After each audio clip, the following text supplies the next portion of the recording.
à tous. Mon nom est Francis Mignot et bienvenue à cette première édition en français du Insum Insider. Bienvenue chez Insum.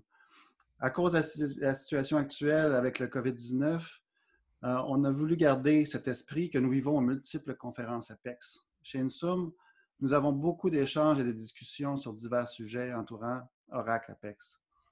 Alors, le Insum Insider nous permet d'ouvrir nos portes et de partager nos connaissances avec vous.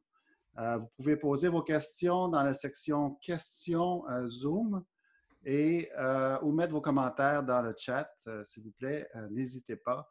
Nous voulons que ce soit dynamique et interactif. Il y a aussi une édition en anglais qui a lieu tous les jeudis et nous avons également une version en espagnol de temps à autre.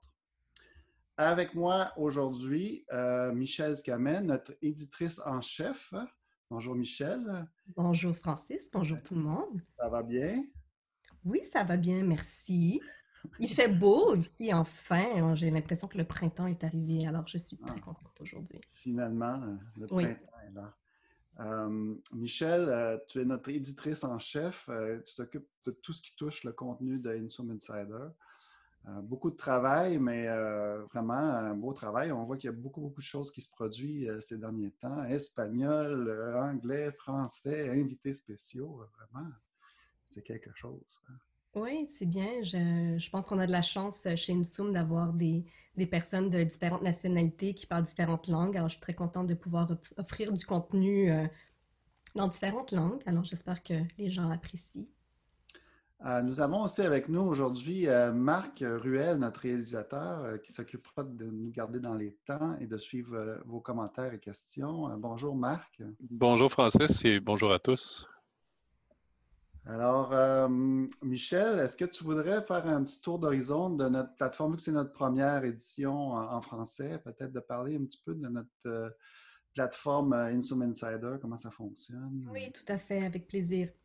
Alors, si vous êtes tous ici aujourd'hui, c'est que vous vous êtes inscrits via notre plateforme Insum Insider. Je voulais prendre la chance aujourd'hui de faire un tour rapide parce qu'on veut sauter rapidement au contenu, mais juste vous montrer ce que vous pouvez trouver dans la plateforme, comment vous pouvez en bénéficier. Alors, je vais juste faire un partage de mon écran. Un instant.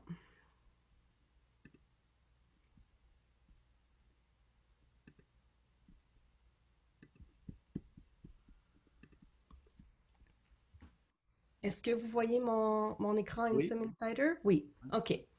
Alors, vous êtes inscrit ici. Quand vous rentrez dans le système, vous avez, bon, malheureusement, on s'excuse, la majorité de la plateforme est en anglais. C'est quelque chose qu'on va essayer de travailler pour les prochaines versions. Mais vous accédez à Insum Insider et là, vous avez trois éléments. Donc, on a le contenu spécifiquement en français qui est affiché ici, l'Insider d'Insum. Mais toutes les diffusions, que ce soit les séances en anglais, en français, en espagnol, vous allez aussi les trouver dans l'onglet Insum Insider Livestream Series.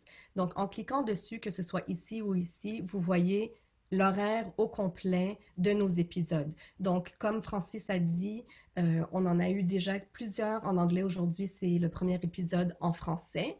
Donc, on est rendu ici, l'Insider d'Insum, mais chaque épisode y est. Et pour les épisodes passés, on vous invite à aller cliquer dessus parce qu'on met les enregistrements. Donc, si vous êtes intéressé, par exemple, à voir de quoi on a parlé, Productivity Tools avec Jorge Martin, vous pouvez cliquer dessus et le vidéo est téléchargé, vous pouvez y accéder et on a aussi un résumé de l'épisode avec les liens qui ont été partagés. Donc, tout l'historique de notre série de diffusion, vous allez trouver ça là. Donc, ça, c'est pour le contenu. Donc, aujourd'hui, on va parler d'extension EBS. La semaine prochaine, on vous invite, ça va être un épisode intéressant. On va avoir un invité spécial, David Peak, pour parler de Forms à Apex. Donc, ça, c'est les contenus, les diffusions hebdomadaires. Mais on a aussi le forum. Alors, on vous invite à partager vos commentaires. Si vous avez des questions au sujet d'un épisode en particulier ou vous avez des sujets que vous voulez partager avec nous, on est à l'écoute pour les contenus, les séances à venir. On n'a pas encore tout à fait ciblé le contenu exact pour les prochaines séances en français. On vous invite à partager vos commentaires ici. Donc aujourd'hui, dans le lien Topics, on parle de extension EBS, trop beau pour être vrai. Donc on vous invite à partager vos commentaires, vos questions, que ce soit tout de suite après l'épisode, on va aller ici dans le forum et on vous invite à utiliser la plateforme. Donc voilà, c'est un peu le tour. Tout ce que toutes les informations pour le contenu de Insome Insider, vous allez trouver dans cette plateforme-là et j'espère que vous allez trouver ça utile. Alors, je pense, Francis, j'ai fait... est-ce que j'ai oublié quelque chose ou Non, c'est bien, ajouté merci quelque chose? beaucoup. C'est OK. parfait. Donc, ce qu'il faut retenir, c'est la plateforme est là pour vous donner l'information et surtout participer en grand nombre. Ça se veut dynamique et on veut avoir vos avis, savoir comment ça se passe. Comme vous savez, on fait principalement du contenu anglais habituellement. Là, on veut en faire plus en français. Donc, on investit les efforts et puis on espère que vous allez apprécier. Donc, parfait. Passons maintenant à notre sujet principal aujourd'hui qui est les extensions avec Oracle Apex pour EBS e-Business Suite. Et pour discuter de ce sujet, aujourd'hui, nous avons avec nous M. Patrick Monaco. Patrick, bonjour Patrick. Alors, Bonjour, Patrick, ça va bien? très bien, merci. Patrick, directement de la France, Mhm, nous, au Québec. Alors, c'est francophone international. exactement. Je n'ai pas tout à fait l'accent, mais bon. Donc, il va y avoir un mélange d'accents, je crois, aujourd'hui. Voilà. Alors, moi, je suis basé sur la région parisienne et je suis en charge des opérations commerciales d'Insoom pour les clients en France. Et auparavant, j'ai travaillé de nombreuses années chez Oracle, mais c'était dans un rôle d'avant-vente. Bon, très bien. Et nous avons aussi avec nous M. Sylvain Martel. Bonjour Sylvain. Bonjour Francis, bonjour Michel et Patrick, merci de me recevoir. Alors Sylvain est notre directeur de la pratique ABS chez Insum. Je ne sais pas si tu veux te présenter un petit peu, Sylvain. Bien oui, écoutez, comme tout le monde qui a un peu d'expérience chez Insum, j'ai un long parcours, mais j'ai fait beaucoup de travail sur des systèmes informatiques de style SAP, Business Suite durant ma carrière. Et depuis plus de 5 ans déjà, je suis chez Insum pour combiner mes expertises dans le monde ERP avec Apex et je m'en viens un assez bon développeur Apex en passant. Alors, j'aime bien ça. Et en fait, on fait profiter de notre expertise à de nombreuses organisations aux États-Unis et même en Europe. Oui, puis on participe beaucoup à diverses conférences aussi. On est souvent à Collaborate, entre autres. Récemment, on a participé à Collaborate Online. Oui, exactement. En fait, depuis plus de 5 ans, je dirais, on a une présence quand même assez importante à Collaborate, qui est une conférence des utilisateurs des applications Oracle, là, qui est bien connue en Amérique du Nord. Et même en Europe, là, il y a de nombreuses personnes qui font le saut à Las Vegas une fois par année. Mais cette année, malheureusement, à cause des événements qu'on connaît, il n'y a pas possibilité de se rencontrer, ce qui nous manque grandement chez Insum particulièrement. Et la conférence a eu lieu en ligne. Donc, on a participé quand même et je dois avouer que c'était tout de même grandement intéressant. Et la partie qui nous manque le plus, c'est l'interaction avec les gens. D'ailleurs, c'est pour ça qu'on fait ces sessions Insome Insider présentement. Alors, on espère remplir l'écart là, qui nous manque de contact avec les gens. Et l'autre chose que je voudrais mentionner, je suis content d'avoir 4 personnes qui vont tenter aujourd'hui d'arrêter de me parler parce que je suis un moulin à parole. Alors, c'est parfait, c'est ce qu'on veut. Alors, comme on dit, il y a beaucoup de gens qui s'intéressent à Apex pour faire des extensions ABS, mais est-ce que tu peux nous parler un petit peu, Sylvain, pourquoi chez Insum on fait ça, d'où ça vient, quel est notre intérêt en fait de faire du Apex et Business Suite? À première vue, c'est peut-être pas un match, mais contrairement à ça, moi, je pense que beaucoup de gens se rendent de plus en plus, qu'on le voit entre autres à Collaborate, là, mais beaucoup plus de gens se rendent compte que c'est vraiment une excellente technologie pour faire l'extension. Mais comment ça est venu chez nous? Pourquoi on fait ça un peu? Peux-tu nous faire une petite genèse? Oui, oui, tout à fait. Puis l'histoire est drôlement intéressante puisqu'elle implique Patrick Bonneville, qui est un des cofondateurs d'Ensom avec toi et Michel Saint-Amour, bien entendu. Alors,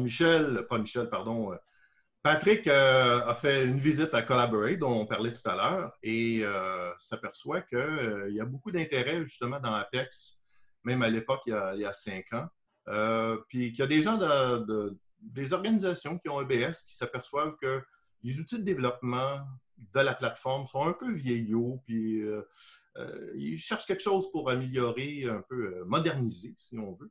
Et de nombreuses personnes, incluant des gens de chez Oracle, parlent à Patrick disant « Vous êtes les spécialistes Apex. Peut-être que ça serait intéressant pour vous de participer à la modernisation de EBS, puis finalement d'utiliser Apex pour ces organisations-là. » Alors, il revient à Montréal, en parle à l'interne, et étant donné qu'à Montréal, à peu près tout le monde se connaît, surtout dans des milieux très fermés comme le monde de l'informatique et particulièrement EBS, ben on s'en est parlé.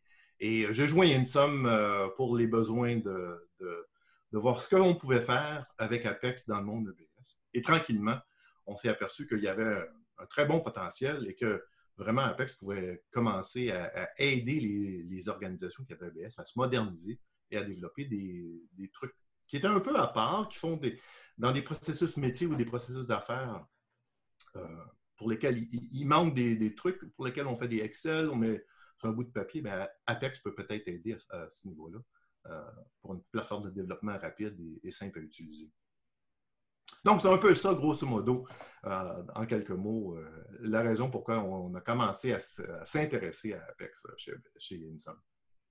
Par la fait même, moi, je me souviens, on avait aussi des discussions avec David P., qui est le Product Manager de Apex chez Oracle. Puis, je pense qu'Oracle aussi avait un peu la vision surtout l'équipe Apex, d'utiliser la technologie avec ça. Ils voyaient le potentiel. Il y avait quelques personnes qui avaient fait des essais. Mais nous, on a vraiment fondé une pratique dédiée à ça. Donc, on montait les outils. Je sais que tu as travaillé très fort là-dessus pour l'intégration, tout ça. Je ne sais pas si on veut parler peut-être de quelques cas d'usage. Veux-tu discuter un peu de... Qu'est-ce que vous avez demandé en premier? Ben voilà, ça en fait, c'est une bonne façon de débuter, je pense, notre conversation, puisque lorsqu'on a commencé dans le développement ou à commencer à vouloir s'intéresser à promouvoir Apex dans le monde EBS, ben, il y avait des gens qui commençaient à avoir un peu d'intérêt, mais pas tellement. Il fallait comme un peu évangéliser les gens. Et on a eu une compagnie dans le coin de Cincinnati, une compagnie manufacturière, qui avait un drôle de cas. Eux utilisaient la gestion de ressources pour mettre des employés et du matériel sur des projets. Et pour une raison quelconque, le module qui était utilisé n'était pas très, très bon. Il y avait des erreurs et donc cette compagnie-là s'est retournée vers Oracle. Elle dit là, il y a des correctifs à apporter. Pouvez-vous les apporter puisque il y a des bouts qui ne fonctionnent pas. Et malheureusement, la réponse d'Oracle a été bien, écoutez, ça va aller dans une prochaine version parce qu'on ne croit pas que c'est si important que ça. Alors évidemment, ce n'est pas une réponse acceptable. Et ils se sont tournés vers nous pour dire est-ce que vous pouvez faire quelque chose, finalement remplacer les fonctionnalités qui manquent et les fonctionnalités qui ne fonctionnent pas. Et en passant, pouvez-vous faire intégrer ça avec Salesforce, donc qui est une application sur le cloud. Donc, ça a été notre premier projet et on a été vraiment contents d'avoir cette opportunité-là. Et ça s'est terminé avec un grand succès. Et il y a eu d'autres, évidemment, améliorations qui ont été apportées, mais à Cincinnati, ça a été notre premier projet de Ensom dans le monde EBS avec Apex. Et est-ce qu'il y avait d'autres technologies qu'ils utilisaient, eux, pour faire des extensions ou c'était qu'avec Apex? Oui, en fait, eux, ils se cherchaient, en fait, comme beaucoup d'entreprises avaient tenté d'utiliser un outil de développement qui existe, là, qui s'appelle OAF, là, Oracle Application Framework, mais qui est un peu vieillot, qui est comme l'ancêtre de ADF, là, pour ceux qui connaissent un peu les outils technologiques d'Oracle, pour créer des pages web. Mais c'est un monde Java, et puis souvent dans ces organisations-là, comme probablement la plupart des participants ici, on est habitué sur les outils de base de données. Hein? Alors, c'est du SQL, PLSQL. Alors, les outils Java, c'est un peu compliqué. Et puis, on abandonne souvent et on cherche des alternatives. Et avec Apex, la beauté de la chose, c'est que on peut débuter très facilement en n'ayant que les compétences SQL, PLSQL, donc les trucs que l'on connaît de la base de données, et on crée des belles applications web, ce qui est un peu le meilleur des deux mondes. C'est pour ça souvent que moi, avec d'autres personnes, on se dit c'est trop beau pour être vrai. C'est pour ça qu'on a donné le titre de cette session, parce que vraiment, avec peu de connaissances, ou avec les connaissances que l'on a, on peut créer de très belles choses comme application web. Alors, et moi, je sais qu'en France, il y a quelques années, c'était une société de consultants. Ils nous avaient demandé de faire une simplification des time cards pour tous leurs consultants. Ça, c'est typiquement le genre de choses que tu as, où les demandes, c'est plutôt faire du reporting ou des tableaux de bord. Qu'est-ce que tu observes? Oui, les demandes, c'est un bon point, ça, parce que les demandes sont peut-être en 2-3 catégories. La première, évidemment, tout ce qui est rapport, évidemment, ça nous interpelle parce que c'est comme ça qu'on gère notre entreprise en prise de décision par rapport à des données. Mais accélérer les différents processus d'affaires ou les processus métiers, c'est aussi important parce qu'on veut optimiser l'efficacité de nos employés, n'est-ce pas? On ne veut pas qu'ils rentrent des bouts de papier, etc. Et en fait, j'ai une petite démo que je peux peut-être vous présenter qui rejoint ce que tu dis, Patrick. Alors, je vais vous partager mon écran et vous me dites à quel moment vous pouvez, vous pouvez voir bien. Alors, chez nous, chez InSum, on sait évidemment, on a besoin d'une plateforme de développement. Alors, on a un EBS 12.2 pour ceux qui connaissent ça, avec de nombreuses responsabilités, bien entendu, mais une des applications de démonstration que l'on a, évidemment, il faut rentrer le mot de passe correctement, comme ceci. Oh non, bon, OK. Ah, c'est la joie du direct. La joie du live. Et voilà. Mais il faut dire, ouais, c'est ça, il faut dire que j'ai un problème de clavier qui à chaque touche, met 2 lettres. Alors, ça peut être embêtant un peu. Oui, exactement. C'est ça. Alors, si on revient à notre sujet, un des exemples que l'on a, que je pense qui est assez universel, c'est la saisie de factures. Alors, pour les comptes fournisseurs, chez Oracle, pour ceux qui ont Oracle présentement, ils savent que cet écran de saisie est un peu archaïque et un peu rébarbatif aussi et ne permet pas de partager à travers des utilisateurs sans avoir une semaine de formation. Alors, voici un cas d'utilisation où je peux offrir à un utilisateur un écran simplifié. Donc, si je regarde, par exemple, j'ai rentré un paquet de factures. Donc, on peut imaginer, ici, ce sont toutes les factures que moi, j'ai rentrées en tant qu'utilisateur. Je ne suis pas nécessairement au siège social, etc. Et je peux voir le statut de différentes factures d'une façon très simplifiée et avoir également un statut à savoir est-ce que je l'ai soumise déjà à mon organisation, etc. Et je n'ai pas besoin d'avoir une formation extrême. Donc, si je veux créer ma nouvelle facture, comme à l'habitude, je peux choisir mon unité d'exploitation, si je suis une multicompagnie. Ça, c'est une application typique Apex, hein? Ça, c'est une application typique Apex. Et c'est pour ça que j'aime bien la présenter, particulièrement par rapport à la question à Patrick, parce que ça simplifie et accélère le traitement et la saisie de données. Donc, ici, je n'ai pas besoin, c'est clic, clic, clic, clic, clic. Je n'ai pas besoin de me casser la tête. Et bon, évidemment, je pense Donc, que la fonction initiale dans ABS est beaucoup plus complexe que ça. Ce que je comprends, c'est fait avec Forms et puis là, il faut se promener d'une place à l'autre avec des onglets, etc., etc. Et là, il y a à peu près 1 million d'options qui souvent ne sont pas nécessaires pour l'utilisateur habituel. Alors que là, moi, je navigue ici, comme ça. Évidemment, j'écris un peu n'importe quoi, mais ça nous permet de visualiser notre saisie d'écran ou notre saisie de données de façon beaucoup plus simple. Alors, voilà, j'ai rentré un numéro de bon de commande et je peux voir déjà si la réception a eu lieu et s'il y a des paiements qui ont déjà eu lieu. Ici, j'ai un grave problème parce qu'on a payé ce fournisseur de nombreuses fois alors que le montant du bon de commande était de 30 000 et on a payé peut-être 3 fois. Alors, déjà là, la prise de décision pour les utilisateurs est grandement améliorée, ce que l'on n'a pas en standard chez EBS. Donc, c'est un cas beaucoup qui est très populaire chez différentes organisations et qui nous permettent d'accélérer le processus pour les utilisateurs qui en ont besoin. Alors, j'ai vu que au niveau look and feel, c'était quand même assez ressemblant. Parce que... Oui, c'est vrai, tout à fait. Et je pense, parmi vous, vous étiez déjà des utilisateurs d'applications.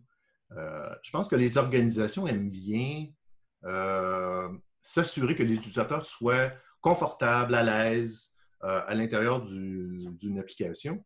Alors, évidemment, Apex est un outil de développement. Alors, si je retourne je vais retourner dans un partage d'écran. Je vais vous montrer quelques petites choses ici. Alors, qu'est-ce qu'on a fait chez Ensom? C'est que après ma barre, si je vais vous montrer quelque chose de très simple, je vais vous montrer comme une petite application test. Alors, mon application test, je n'ai pas mis de couleur ou de format particulier. Bon, voilà, c'est très simple, là, etc. Ça ne ressemble à rien de EBS. Par contre, pour les utilisateurs qui ont 12.2, on s'est dit peut-être qu'ils seraient intéressés à voir ce look and feel. Donc, pour ceux qui se souviennent des noms de look and feel, dans la version 12.1, on avait quelque chose qui s'appelait Swan. Dans 12. Oui, hein, c'est ça. Hein? Alors, dans... et je ne me souviens pas quel était l'acronyme ou qu'est-ce que ça voulait dire. Mais Swan, ça ressemblait un petit peu à ça ici. Alors, on avait une police de caractères quelconque. On avait de ces bandes bleues, là, ici, là, que je présente avec le petit nuage, ou je ne sais pas qu'est-ce que c'était. Alors, on peut recréer ça. Et nous, chez Ensom, on a dit, bien, on va mettre les gens à l'aise et on va développer une espèce d'application de démarrage avec les couleurs et les polices de caractères qui ressemblent à 12. Donc, si on regarde un écran, évidemment, c'est à notre propre sauce. On a essayé de l'améliorer un petit peu, mais on a un peu le look and feel de la version 12.1. C'est Apex, hein? Oui, et ça c'est tout Apex. Alors, Apex, c'est ce que j'adore de Apex, c'est pour ça que je suis si enthousiaste. C'est que j'ai travaillé dans des environnements SAP qui étaient horribles. J'ai travaillé dans des environnements SAP dont la présentation graphique n'était pas extraordinaire, quoique, évidemment, ça s'améliore énormément là, pour ceux qui ont suivi les derniers développements. Là. Finalement, on prend soin de ce que les utilisateurs voient, mais nous, chez Apex, on peut faire ce qu'on veut. Alors, voici, on a répliqué 12.1 et on peut faire également, on l'a vu brièvement, là, je vais vous montrer un autre exemple, on peut répliquer comme une version 12.2. Donc, une police de caractères différente, un en-tête différent, une présentation graphique qui ressemble à la version 12.2. Et de cette façon, les gens, ils apprécient, les utilisateurs se retrouvent en terrain familier et de sorte que la gestion du changement est grandement améliorée. Donc ici, je présente un écran avec, comme je vous disais, un genre de look and feel qui ressemble à 12.2. Évidemment, là, je suis dans un environnement de démonstration pour lequel j'ai des données. Ouais, c'est Vision, hein? C'est quelle année? 2000? Oui, voilà, je pense que je dois retourner en 2008 ou quelque chose comme ça. Là. Voilà, j'ai des vieilles données comme ça. 2018, c'est ton start date. Ah, ben voilà, bon. Ça c'est sûr que... Mais on voit ici que, tu sais, pour l'utilisateur qui doit utiliser ces écrans-là, on n'a pas besoin d'être un expert, un super utilisateur. Et c'est ça qui est la beauté de la chose, c'est que ça nous permet de faire une visualisation des données qui est beaucoup plus intéressante. Puis, Patrick, je pense que tu parlais de rapport tout à l'heure. Oui, là, c'est un dashboard. Est-ce que tu montres un tableau de bord? Oui, puis je pense qu'on est d'accord que c'est une façon de présenter les données qui est tout à fait populaire parce qu'on s'intéresse, dans le fond, en faisant des tableaux de bord comme ça, on s'intéresse à l'exception. Alors ici, on a un beau cas, là. Donc, le cas d'utilisation, c'est on a un fournisseur, puis on veut voir la performance de ce fournisseur au fil des 12 derniers mois. Et on s'aperçoit que, tout est beau, sauf au mois de mars. Alors, peut-être que le COVID-19 est apparu au mois de mars. Alors, il y a eu un peu de problème et on veut voir qu'est-ce qui se passe. Et on peut faire un drill down, un forage vers les données qui ont contribué à faire cette mauvaise performance. Ici, on n'a pas beaucoup de données, mais si on regarde un autre...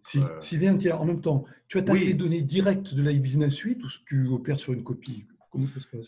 Et voilà, ça, très bon point. On interroge directement la base de données. Exactement, en direct. Je n'ai pas besoin nécessairement de m'appuyer sur un entrepôt de données ou d'avoir une copie dans un autre entrepôt ou quoi que ce soit. C'est directement. Et la visualisation me permet d'interpréter ces données-là de façon très rapide. Alors, un autre exemple ici, là, moi, ce que j'aime bien démontrer, c'est lorsqu'on fait du forage avec une page qui nous permet d'avoir un rapport interactif. Alors ici, c'est un rapport interactif pour ceux qui connaissent ça. Et qu'est-ce que ça nous permet de faire? C'est qu'avec les données de base, donc, lorsque j'ai demandé à mon développeur de me fournir des données, voici ce qu'il m'a donné. Pas très intéressant lorsque je regarde à ça à prime abord. Par contre, si je me dis, j'aimerais pouvoir faire un groupement par mois des transactions, alors moi, comme utilisateur, je peux faire cette activité à travers le rapport interactif. J'ai un bouton Action là, qui me permet de faire un certain nombre d'actions et même visualiser ces données-là de façon graphique, de base, mais ce sont tous des activités que l'utilisateur peut faire une fois que l'équipe de développement a fourni les données. Donc, très, très, très puissant et efficace pour les utilisateurs. Souvent donné à des gestionnaires, mais aussi à des utilisateurs de tous les niveaux. Donc, en plus, c'est dashboard, parce qu'une belle fonctionnalité d'Apex, c'est ça, mais veux-tu montrer le Web ADI? Je ne sais pas si tu l'as en démo, mais moi, je trouve ça super intéressant, la fonction. Ça, c'est des extensions qu'on a bâties de démo, mais qu'on utilise aussi chez certains clients. Donc, tout à fait. Messieurs, avant de continuer, je vais vous lancer une question. C'est Marc. Oui, oui. La question est, quand on choisit un écran Apex à partir d'un menu EBS, je crois voir que l'écran s'affiche dans la même fenêtre que le menu EBS. Est-ce bien cela? Oui, tout à fait. En fait, il y a peut-être des variantes. On essaie de suivre le standard d'EBS. Donc, si on retourne au navigateur, donc, à partir du navigateur, lorsque je regarde mes différentes options, et que j'utilise une fonction, une fonction de menu, à ce moment-là, à l'intérieur de cette fenêtre-là, je suis redirigé vers une fenêtre Apex.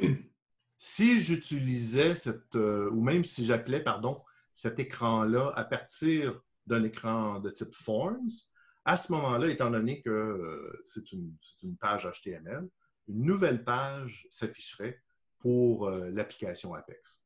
Donc, on a deux comportements différents, mais dans ce cas ici, effectivement, on réutilise l'onglet ou l'écran. La majorité des cas, je crois, on fait ce genre d'extension qui remplace une fonction Forms, si je ne me trompe pas. Souvent, effectivement. Et puis, regarde là, ça, c'est les beautés du direct. Et puis, on va tenter quelque chose ici. Si je me tente vers un écran Forms, parce que ça peut être aussi un autre cas d'utilisation. Évidemment, lorsqu'on s'en... Forms, c'est qu'on parle d'une autre technologie complètement. Donc, EBS à la base est web, puis Forms c'est Java. Donc, l'intégration est un peu moins...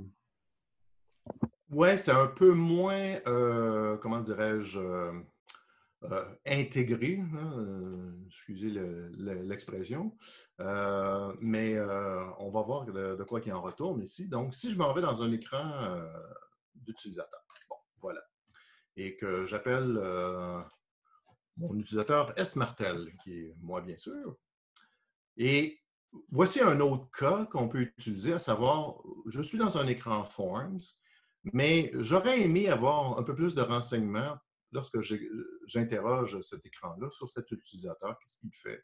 Alors, à partir d'un menu personnalisé ici, je peux appeler un écran Apex. Alors voilà, évidemment, il faut savoir qu'il faut aller vers notre furteur, notre browser, et la page s'est ouverte dans ce furteur pour me faire afficher des détails supplémentaires concernant cet utilisateur. Donc, on a les responsabilités, les dernières responsabilités qui ont été affectées et quels sont les programmes concurrents que cet utilisateur-là a utilisés. Donc, je suis parti d'un écran Forms et j'ai pu ouvrir une page Apex. Mais dans ce cas-là, évidemment, je dois retourner à mon furteur. Donc, c'est tout à fait possible, mais je ne peux pas remplacer l'écran Forms parce que c'est une technologie complètement différente. Une applet, de toute manière. Oui, c'est ça, exactement. Apex et Forms sont deux technologies absolument complètement différentes. Alors, on ne peut pas réutiliser, évidemment, l'environnement de visualisation qu'on voit dans Forms. Mais un très beau cas, effectivement. C'est une bonne question, Marc. OK, merci. Alors, on peut revenir à notre autre cas de WebADI. Alors, voici la raison. Il y a toujours une raison pourquoi on a fait ces démos. Alors, voici la raison. C'est que la technologie ou la possibilité d'importer des données à travers un chiffrier Excel, ça existe déjà dans EBS. Ça s'appelle WebADI. Et il y a beaucoup de connectivité entre le chiffrier Excel et l'instance EBS. Et je pense que les participants sur l'appel vont reconnaître que ceux qui ont utilisé ça savent qu'il y a beaucoup d'erreurs qui sont générées, soit parce qu'il y a une nouvelle mise à jour de Excel, une patch EBS, et ça brise assez régulièrement. Alors nous, on s'est demandé, est-ce qu'il y a une autre façon de faire ça? Et la réponse est que oui, on peut faire ça différemment. Alors, qu'est-ce qu'on fait? Et puis là, je me lance un peu. Il va falloir que je sois... On sait que tu es capable, Sylvain. Sans filet, hein? C'est sans filet, vraiment. Et là, on voit que mon Mac ne veut pas coopérer. Mais en fait, je vais continuer mon histoire pendant que mon Mac tente de trouver le fichier. Et voilà. Et mon Dieu, c'était rapide. Alors, la raison est qu'on veut utiliser l'intérieur ou le contenu du fichier Excel et non pas son contenant. On s'en fout du contenant. Alors, on veut le contenu et à travers, finalement, différents plugins. Bon, enfin, on a un plugin ici là, qui s'appelle DropZone qui nous permet de faire un copier-coller, finalement, ou un drag and drop en bon français. Excusez-moi, les amis européens.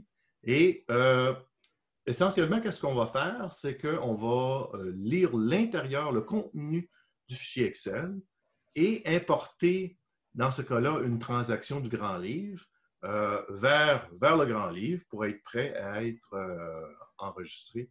Alors, si on se lance, qu'est-ce qui se passe? C'est qu'on lit l'intérieur du fichier. On le passe à travers une table d'interface. Donc, on appelle finalement en standard ce qui se fait dans EBS lorsqu'on veut importer des données. On appelle un programme concurrent pour faire l'import. Et voilà, par la suite, on est en mesure d'aller voir la transaction. Ici, on voit qu'elle était en cours. S'il y avait des erreurs, on aurait pu ici les consulter. Alors, je vais faire un petit rafraîchissement d'écran pour voir si j'ai un log. Alors, je peux aller consulter le log ici. Alors là, je vois que j'ai un log et il semble que tout s'est bien déroulé. Alors, je suis dans Apex et j'ai pu importer des données dans EBS sans utiliser un outil qui s'appelle WebADI. C'est notre remplacement de WebADI. Puis comme tu l'as mentionné, Francis, on a quelques clients qui utilisent avec succès cette façon de faire qui nous permet de simplifier, encore une fois, l'import de données. Ça peut être fait avec d'autres types de choses. Ça peut être fait avec des inventaires physiques, des mises à jour de fournisseurs, etc. Alors, comment tu passes le contexte entre... parce que j'ai vu que tu appelais de l'Apex depuis le menu, Business Suite, ou depuis Forms. Donc, dans Apex, tu récupères les responsabilités, tu récupères le login. Comment ça se passe, tout ça? Oui, bien, on a, évidemment, dans le monde de Apex, EBS et de la technologie Oracle en général, il y a plusieurs façons de faire. Nous, on a développé notre propre connectivité. Et en quelques mots, qu'est-ce que je peux dire? C'est que je vais le démontrer ici.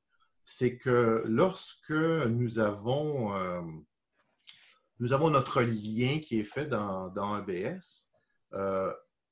Ce lien ou cette fonction va conserver les éléments importants de la session de l'utilisateur avant de les passer à Apex. Donc, ici, dans cet exemple test-là, ce qu'on voit, c'est que nous avons un numéro d'utilisateur ou un user ID qui vient de notre session EBS, notre responsabilité, etc.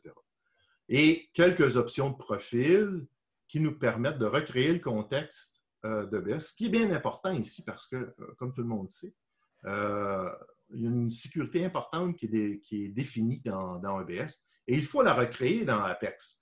Apex ne connaît pas vraiment EBS, EBS ne connaît pas vraiment Apex. Il faut faire parler ces deux entités. Et en ayant ces données de base, nous pouvons recréer le contexte d'EBS en s'assurant que la sécurité de données, donc par rapport aux unités d'exploitation, par rapport au profil de sécurité qui nous permet de voir une ou plusieurs unités d'exploitation, et la sécurité des fonctions, donc les exclusions sur les menus, etc. On recrée ce contexte et ça nous permet d'agir exactement comme si nous étions dans EBS.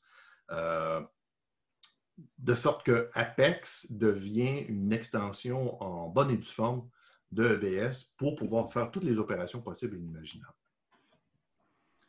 Francis, toi, tu es un peu plus technique. Est-ce que tu serais en mesure de, peut-être, étant donné qu'on parle d'intégration, de parler un peu d'architecture?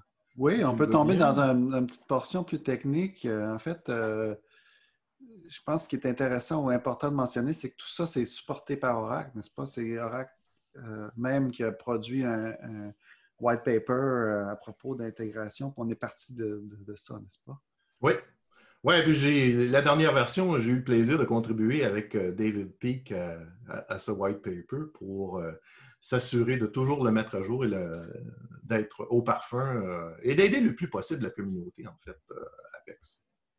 Ce que je peux faire, c'est que j'ai, comme tu dis, des fois, je fais ma présentation DBA, puis j'ai 2-3 slides, là, vraiment pas trop techniques, mais qui expliquent bien qui explique bien.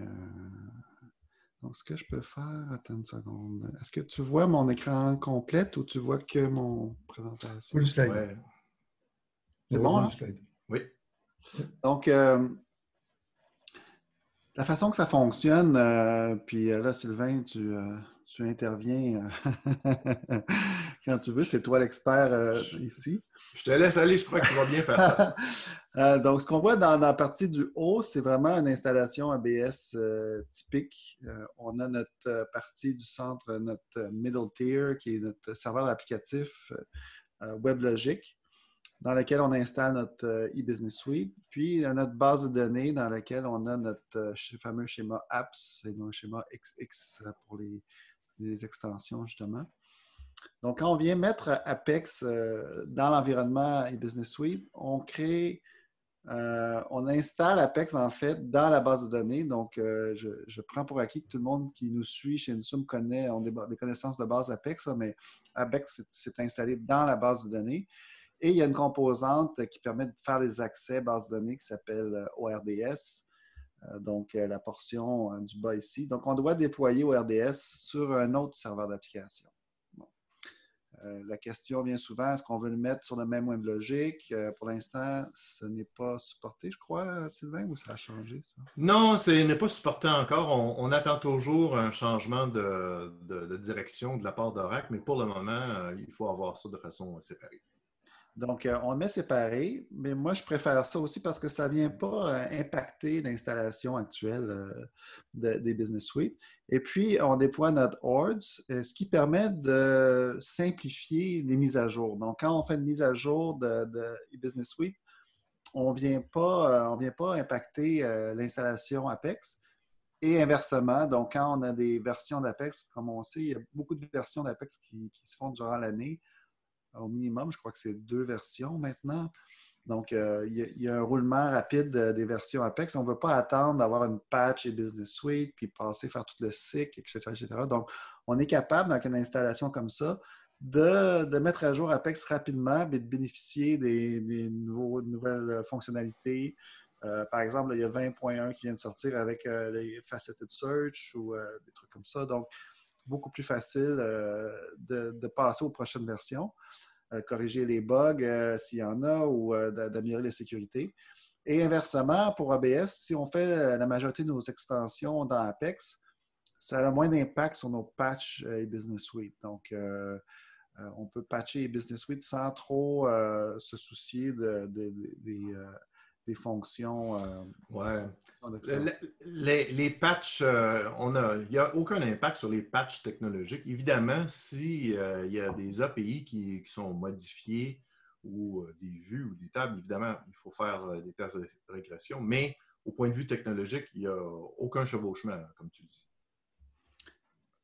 Cette petite slide explique un peu l'intégration par rapport au schéma dans la base de données. Donc, comme je mentionnais, Apex est installé sur l'engin Apex, je devrais dire, en anglais, on dit engine, en français, je devrais dire le moteur Apex est installé dans la base de données, dans son propre schéma. Donc, ici, la version 19.2. Si c'était Apex 20, ça serait Apex souligné 20.01.00. Et puis, bon, une fois que Apex est installé dans la BD, les applications sont basées sur un schéma applicatif, un XX Apex, dont notre Workspace Apex s'utilise. Et puis là, bon, on fait des liens via des vues, via des accès partagés, des grants, sur des objets de apps. Donc, jamais baser notre application Apex sur le schéma apps. Le but, c'est de garder le tout séparé ici, là. Francis, malheureusement, dans les 5 dernières années particulièrement, j'ai vu de nombreuses organisations qui ne suivaient pas tellement bien les standards d'Oracle.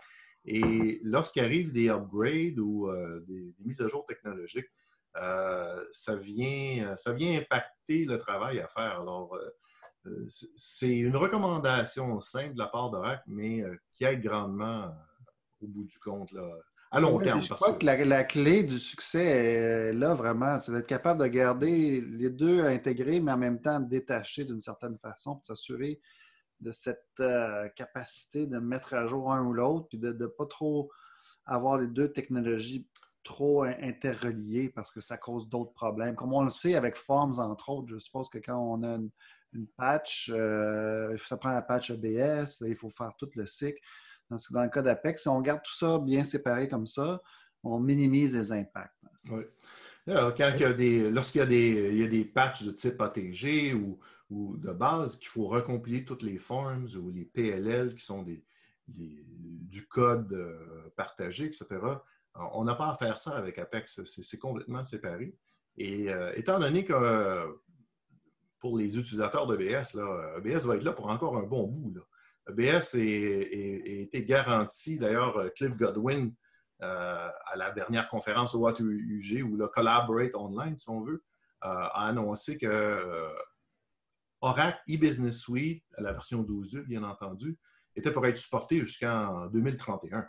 Alors, on a encore beaucoup de temps devant nous. Là. Donc, il faut bien faire les choses. Puis une architecture, comme tu l'as présenté, ça nous garantit que pour les prochaines années, on va être bien installé et qu'on va pouvoir profiter de l'évolution des deux technologies ensemble sans trop d'efforts d'une certaine façon. Évidemment, il y a toujours des efforts lorsqu'on met les patchs EBS, mais ça va nous simplifier la vie.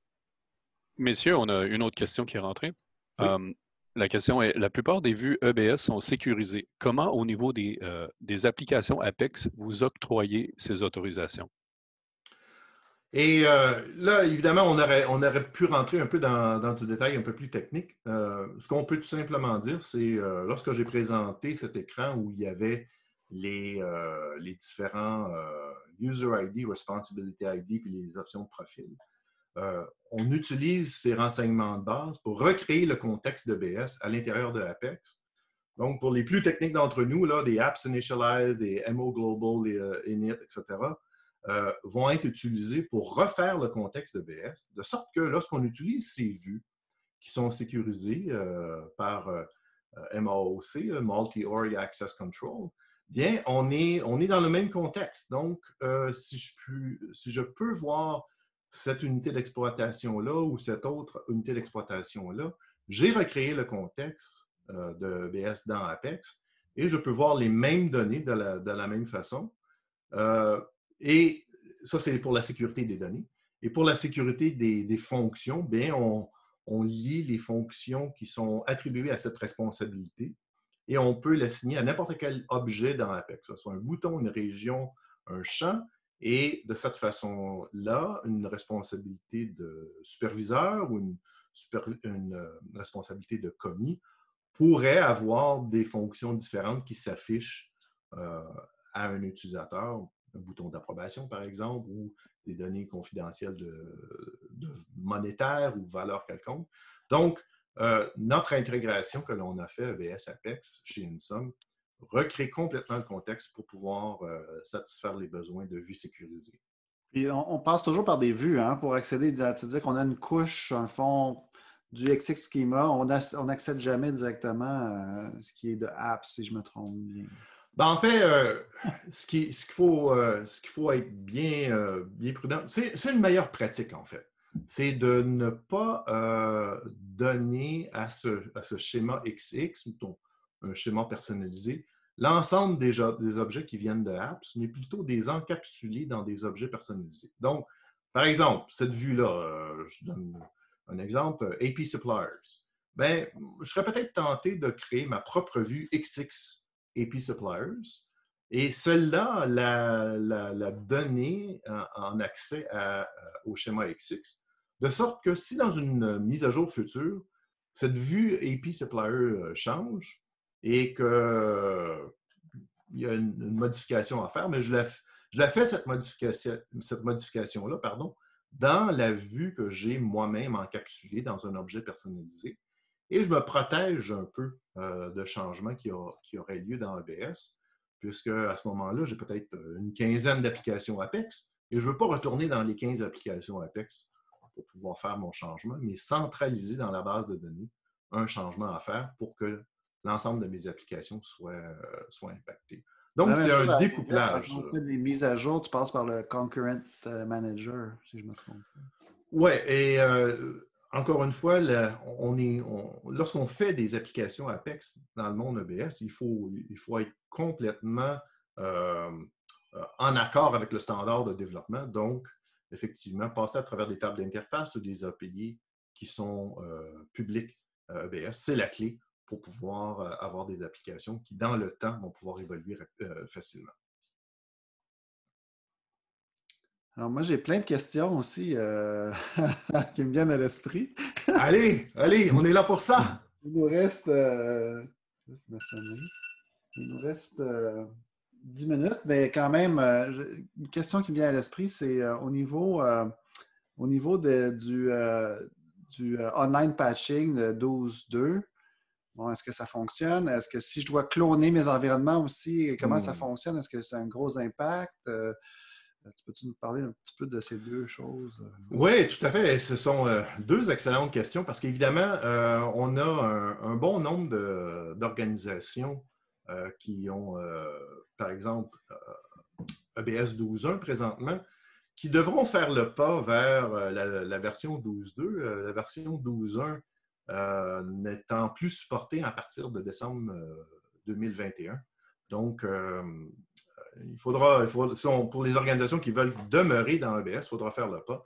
Et cette histoire de online patching, bien, on peut, comme toute l'application EBS, on peut se monter à cette standard-là.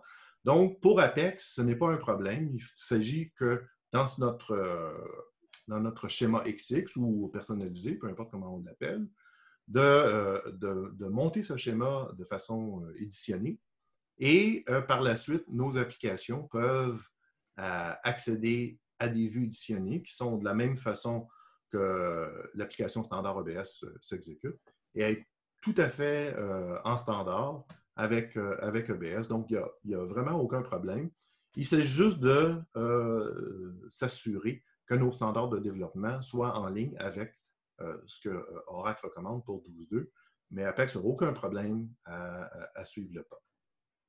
Et là, il y avait une deuxième question que j'ai oubliée. Le cloning. Si je veux cloner mes environnements, c'est beaucoup plus complexe ou plus simple? En fait, je crois que c'est très simple. Je ne suis pas un DBA, alors il faudrait un DBA pour pouvoir répondre correctement.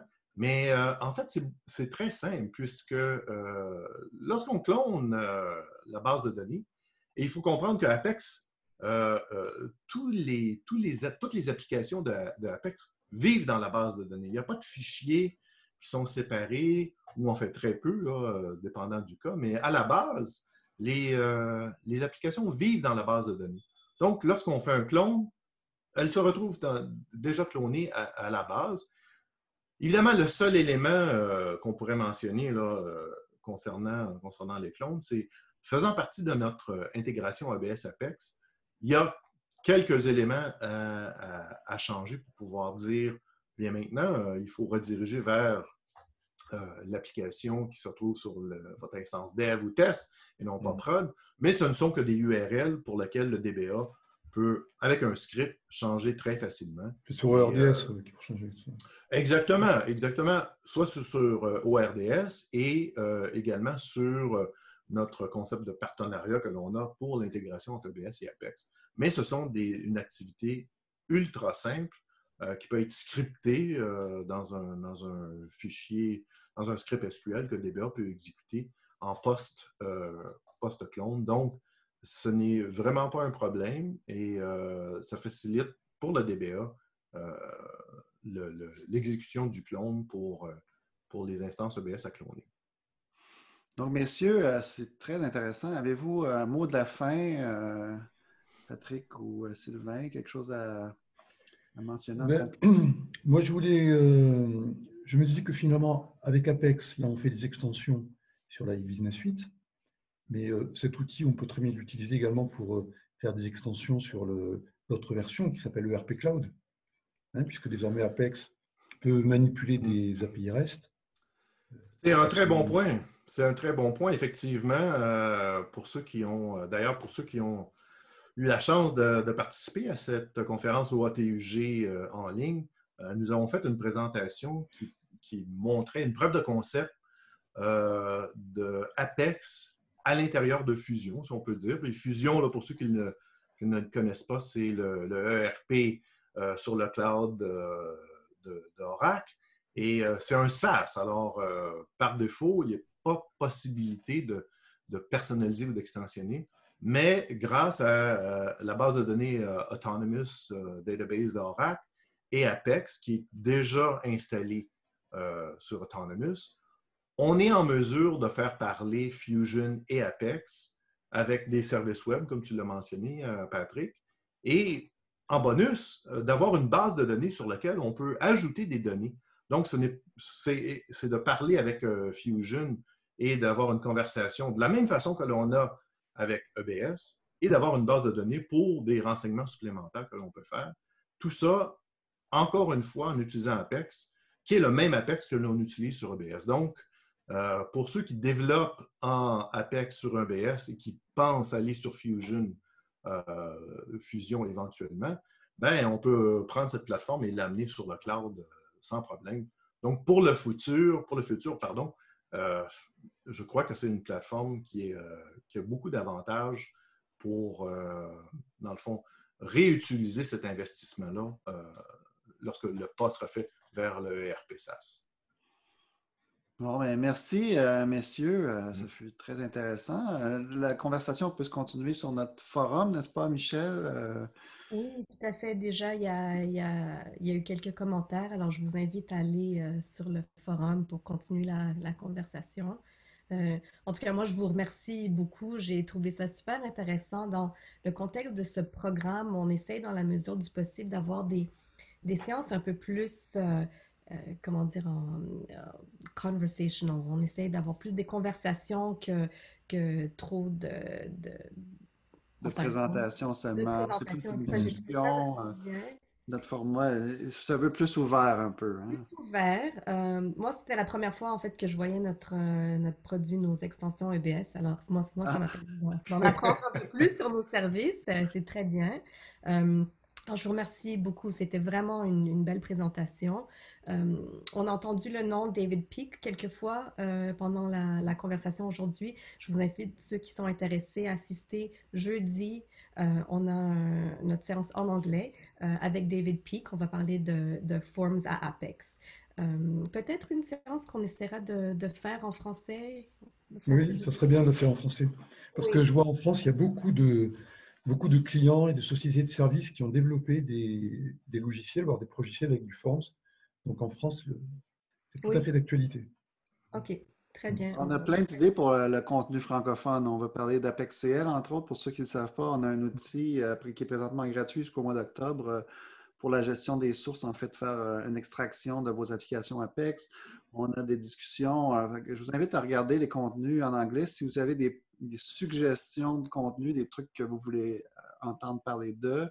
Le cloud, entre autres, c'est un sujet qui est très à l'actualité ces temps-ci. Donc, on prévoit faire du contenu cloud en français et en anglais. Donc, on essaie, on aimerait beaucoup ça, finaliser notre contenu cette semaine pour pouvoir communiquer avec vous, mais on est à l'écoute. Si vous avez des sujets qui vous interpellent particulièrement, faites-nous signe. On va faire aux 2 semaines en français. On en fera encore jusqu'à la fin juin. Alors, on a du temps pour faire des choses intéressantes. Alors voilà, c'est tout pour moi, mais je vous remercie vraiment, c'était super. Merci Et beaucoup. nous rejoindre sur le forum. Oui. Et à jeudi. À bientôt. À bientôt. Au revoir. Au revoir.